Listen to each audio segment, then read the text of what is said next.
Greetings, YouTube. I apologize for the fans again, but we're in the midst of a heat wave and it's somewhat unbearable here. I'm going to read the opening paragraph of the Metafilter post that I'll be linking to today because I think it's a lovely summation of what I'm talking about. The Iowa Supreme Court has ruled that it is legal to fire someone for being too attractive. An Iowa dentist fired his assistant because his unreciprocated feelings of attraction to her might have tempted him to try to start an extramarital affair. The Iowa Supreme Court, an all-male body, determined that it was not a case of sexual discrimination because it was based on feelings rather than gender. Many disagree, seeing it as a clear case of cultural, institutional, and even religious sexism. The firing was advised and encouraged by the dentist's pastor. So, in Iowa, the precedent has been set that if you can say that you are attracted to someone and that you don't want to be attracted to them, that is something that you feel is going to endanger your relationship or the professional atmosphere of the job that you have, say if you're the superior and they're your subordinate, you can fire them. Anyone. All you have to do is say, I'm sorry, I find myself attracted to you, you're going to have to leave. So if I had a female boss that felt that she was attracted to me and she felt that was going to compromise her marriage, even though I have not agreed to any relationship, she could fire me. If I had a male boss that had a thing for bears on the small side, I attract quite a few bear fans here on YouTube. Again, he could just can me. He could say, well, I'm attracted to you, I'm afraid it might put my marriage at risk. That's insanity. How far away is the statement, I'm sorry, I can't control my feelings, you're so attractive, from the statement, well, look at how she was dressed, of course she got raped. Well, look how provocative that guy is. Of course he got raped.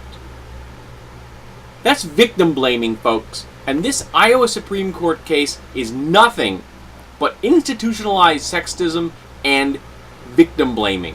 This woman didn't do anything. She was attractive.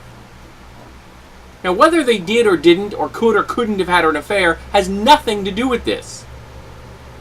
This court has said that you can fire somebody because a boss is attracted to them.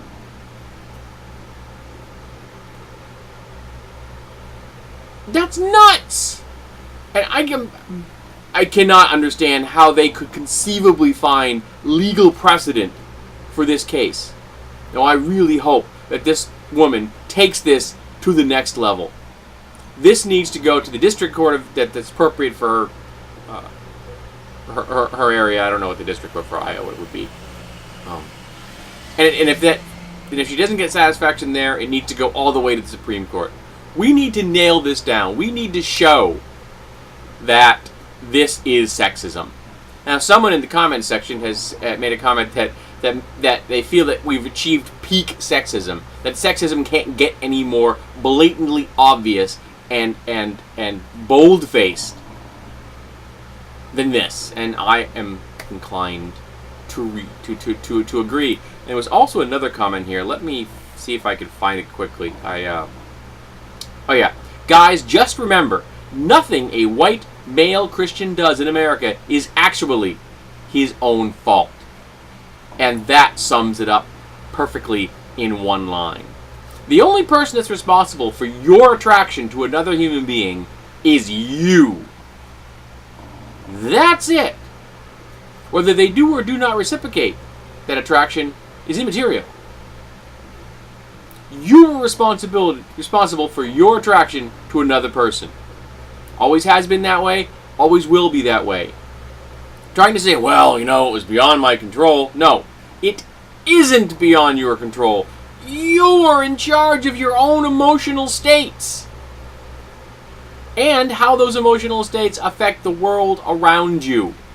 No one else is responsible for them. Now, you could say, well, I have a long history of this or that. Fine, you do have a long history of this or that. Then go see a therapist. I recommend a cognitive behavior therapist. It's done wonders for me. But don't blame the poor person that you're attracted to. who is very better off without you if you feel that you cannot control your emotional states to this extent.